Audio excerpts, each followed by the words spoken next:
9 వరకు కూడా రాష్ట్రమంతా ప్రజాపాలన విజయోత్సవాలు చేసుకోవడానికి కాంగ్రెస్ ప్లాన్ చేసుకుంటోంది. ఆల్రెడీ షెడ్యూల్ కూడా వచ్చింది. ఇక బీఆర్ఎస్ పార్టీ విషయానికి వస్తే 29th అంటే 2009 నవంబర్ 29న దీక్ష చేశారు కేసీఆర్. కాబట్టి 29th నుంచి దీక్షా దివస్ పేరుతో నియోజకవర్గాల కార్యక్రమాలు చేయాలి అని చెప్పి బీఆర్ఎస్ ప్లాన్ చేస్తున్న పరిస్థితి.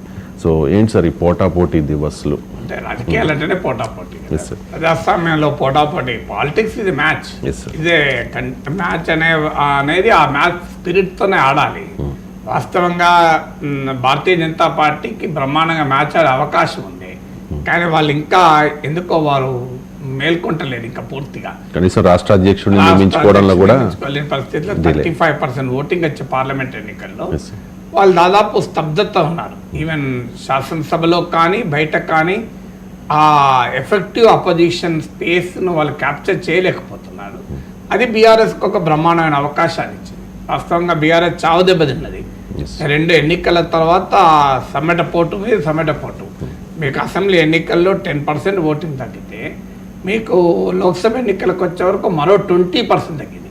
అంటే ఇక్కడ మీరు 47% నుంచి 17% పడిపోయింది. అంటే చాలా సివియర్ అనీమియా, మామూలు అనీమియా కాదు. హిమోగ్లోబిన్ లెవెల్స్ 4-5 పడిపోయింది. అంత సివియర్ అనీమిక్ అయినా, పొలిటికల్ అనీమిక్ అయినా కూడా పార్టీ నిలబడ్డది, పుంజుకున్నది.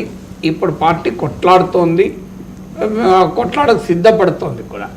ఆ స్థాయిలో ఇట్స్ అన్ అప్రిషియేటింగ్. బీఆర్ఎస్ నాయకత్వాన్ని ఖచ్చితంగా అప్రిషియేట్ చేయాలి. సో కేవలం ఓటింగ్ రీత్యానే చావు దెబ్బ కాదు, నాయకులు వెళ్ళిపోయారు. 10 మంది పార్టీ ఎమ్మెల్యేలు వెళ్ళిపోయారు. స్పీకర్గా పనిచేసిన వాళ్ళు, మంత్రులుగా పనిచేసిన వాళ్ళు వెళ్ళిపోయారు. అసలు పార్టీలో ఎవరు మిగులుతారు, ఎంతమంది మిగులుతారు అనేది కూడా ఒక క్వశ్చన్గా మారిపోయింది. మీకు ఆ కాంటెక్స్ట్లో నుంచి బీఆర్ఎస్ బయటపడి అనేక అంశాలు, అది గ్రూప్ 1 ఇష్యూ కావచ్చు, మీకు రుణమాఫీ అంశం కావచ్చు, రైతుల సమస్యలు కావచ్చు, ఇలా ప్రతి అంశం పైన లగచర్ల భూసేకరణ అంశం కావచ్చు, leaving not a single issue. దాన్ని ప్రజల్లో ఎలాంటి ప్రభావం ఉంటుంది అన్న పైన భిన్నమైన అంచనాలు ఉండొచ్చు. బీఆర్ఎస్ నాయకులైతే నమ్మేది ఇప్పుడు ఎన్నికలు పెడితే మాకు 100 సీట్లు వస్తాయని నమ్ముతున్నారు.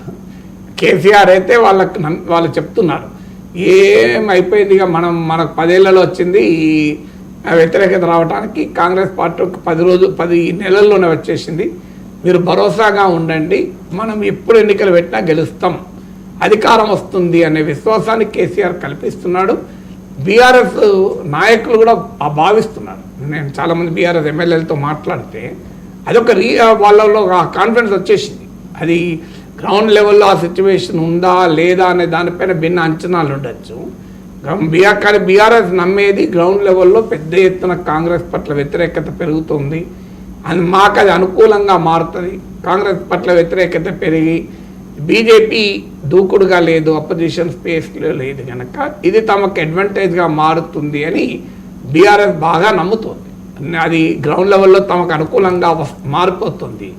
అది నమ్మడం వల్ల బీఆర్ఎస్ ఇంత యాక్టివ్గా ఉండగలుగుతుంది. ఇక్కడ ఇప్పుడు కేసీఆర్ ఏదో చెప్పితే, కేసీఆర్ అప్పుడు కూడా చెప్పాడు, ఎలక్షన్ తెల్లారు కూడా చెప్పాడు, అసలు అంతకుముందైతే అసలు దేశంలోనే మన అధికారంలోకి వస్తాం, రాబోతున్నాం అనే లెవెల్లో చెప్పాడు కేసీఆర్. కానీ గ్రౌండ్ లెవెల్లో ఆ పర్సెప్షన్ ఉంది అని నాయకులు ఫీల్ అయితేనే పై నాయకులు చెప్పి తింటారు. కానీ బీఆర్ఎస్ నాయకుల్లో ఆ కాన్ఫిడెన్స్ పెరిగిన మాట నిజం. ఆ పెరిగిందని దానికి ఉదాహరణే మీకు ఈ 10 మంది ఎమ్మెల్యేలు పార్టీ నుంచి వెళ్ళిపోయాక ఆగిపోయింది. అసలు పార్టీ ఖాళీ అవుతుంది, ఎవరు మిగులుతారో పేర్లతో సహా వచ్చాయి. ఆ రోజుల్లో మనం చూసేవాళ్ళం, ఎవరు ఎక్కడ ముఖ్యమంత్రి రేవంత్ రెడ్డి ఇంట్లో తేలుతారో తెలియదు, ఎవరు కండువా కప్పుకుంటారో తెలియదు, ఎవరు పార్టీ పైన రాలేదిపోతారో తెలియదు. ఇలాంటి అయోమయ స్థితి నుంచి ఇవాళ బీఆర్ఎస్ ఎమ్మెల్యేలు పోవడం లేదు అనే చర్చకు వచ్చేసింది.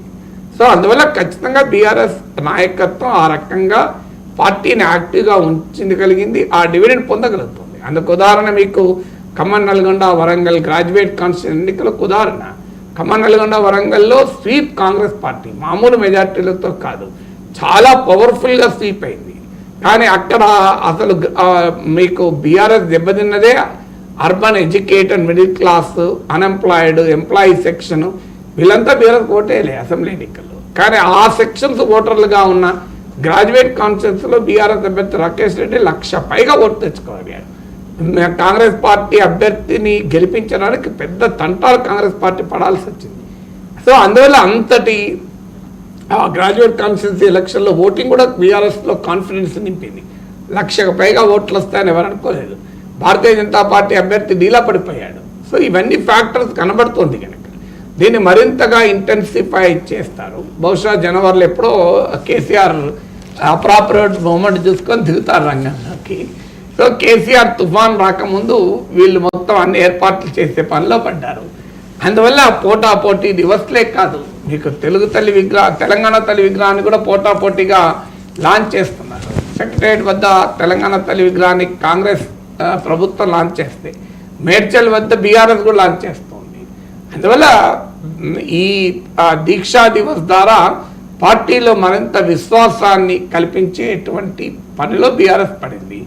లోక్సభ నెక్స్ట్ అసెంబ్లీ ఎన్నికల వరకు బీజేపీని కాంగ్రెస్ను ఎదుర్కొంటూ కాంగ్రెస్ను ప్రధానంగా టార్గెట్ చేస్తూ బీఆర్ఎస్ వెళ్తుంది.